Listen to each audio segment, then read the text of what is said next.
अस्सलाम वालेकुम। मैं हूं आपका होस्ट राव जावेद इकबाल। सबसे पहले मैं आपसे ये कहना चाहता हूं कि हमारा चैनल एकड़ 360 को सब्सक्राइब करें, लाइक करें, क्योंकि आज हम आपके लिए एक मालूमाती वीडियो लेकर आए हैं। बहुत सारे दोस्त हमसे सवाल ये करते हैं कि बेल्टिंग का तरीका क्या है। अब 3 क्वेश्चन का मैं इस वीडियो में आपको आंसर देता हूँ। बेल्टिंग का तरीका क्या है, ये क्यों ज़रूरी है, नंबर 3 इसका नफ़ा नुकसान क्या है। इन 3 सवालों के जवाब मैं आपको इस वीडियो में देता हूँ। पहले यह है कि बेल्टिंग का तरीका क्या है। अच्छी सोसाइटी होती हैं, बड़ी सोसाइटी, उनके अंदर बेल्टिंग का जो तरीका है, उनके अंदर ब्लॉक्स होते हैं, जनरल ब्लॉक्स होते हैं, एग्जेक्टिव ब्लॉक्स होते हैं, ओवरसीज़ ब्लॉक्स होते हैं। इनमें बेल्टिंग के तरीके थोड़े डिफरेंट हैं। इसमें ऐसा होता है कि जो बेल्टिंग जब होती है तो उसमें कम अज़ कम जो है 50% जो सीए पेमेंट वो कस्टमर से ली जाती है, तो उसके बाद बेल्टिंग होती है। लेकिन ये थोड़ा डिफरेंट भी होता है, डिफरेंट सोसाइटी में डिफरेंट ये तरीका है। ओवरसीज़ जो ब्लॉक होते हैं उसमें 50% पर बेल्टिंग हो जाती है। जनरल जो ब्लॉक होते हैं उसमें 90% पर भी बेल्टिंग होती है। लेकिन अमूमन जो तरीक़ाकार इसका एक तरीक़ाकार है बेल्टिंग का, वो 50% पेमेंट पर है।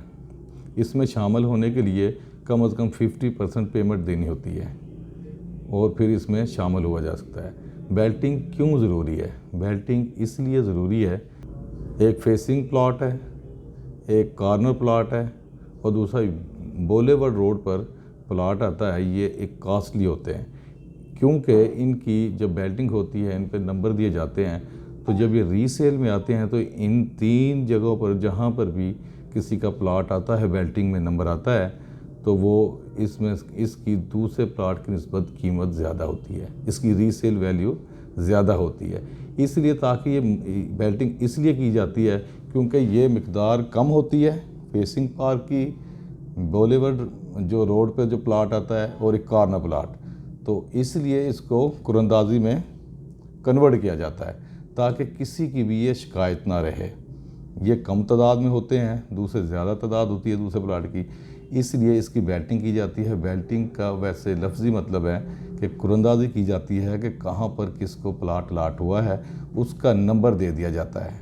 अक्सर औक़ात ऐसे होता है जब ये बेल्टिंग होती है तो ज़मीन के ऊपर आपको देखते हैं कि वो कोई काम वगैरह नहीं हुआ होता, लेकिन ऑन ग्राउंड इस पे काम नहीं हुआ होता, लेकिन आपको जो सा इसका नक्शा होता है उसके ऊपर जो प्लॉट्स के नंबर्स होते हैं वो आपको अलाट कर दिए जाते हैं बेल्टिंग की कुरंदाजी करके, ताकि आपको पता चल सके कि मेरा प्लॉट कहाँ पर है। ये तो हो गया इसका तरीक़ाकार। नंबर 2, बेल्टिंग क्यों ज़रूरी है। बेल्टिंग इसका जवाब मैं आपको दे चुका हूँ। नंबर 3 ये है कि इसके नफ़ा, बेल्टिंग के जो नफ़ा नुकसान है वो कैसे होता है। वो इसलिए होता है कि बेल्टिंग में जो लोग हाफ पेमेंट अदा कर चुके होते हैं प्लाट के ऊपर, उनका नाम जो है बेल्टिंग की कुरंदाजी में बेल्टिंग के टाइम पर या उस डेट पर उसमें शामिल कर लिया जाता है और वो कुरंदाजी के दिन वो उस बेल्टिंग में शामिल हो जाते हैं। जिनकी पेमेंट क्लियर नहीं होती या इंस्टॉलमेंट क्लियर नहीं होती है उनको बेल्टिंग में शामिल नहीं किया जाता है। अमूमन ऐसा होता है कि जो बड़ी सोसाइटीज़ हैं ये साल में 2 दफ़ा बेल्टिंग करती हैं। अगर फॉर एग्ज़ाम्पल आज बेल्टिंग की डेट है और इसके 6 मंथ बाद दोबारा बेल्टिंग होगी। जो लोग रह जाते हैं, जिनकी इंस्टॉलमेंट कंप्लीट नहीं होती है या जिन्होंने बेल्टिंग की जो अदायगी है वो नहीं की होती है, तो नेक्स्ट कुरंदाजी में शामिल हो जाते हैं। इसलिए यही तरीका है इसमें शामिल होने का।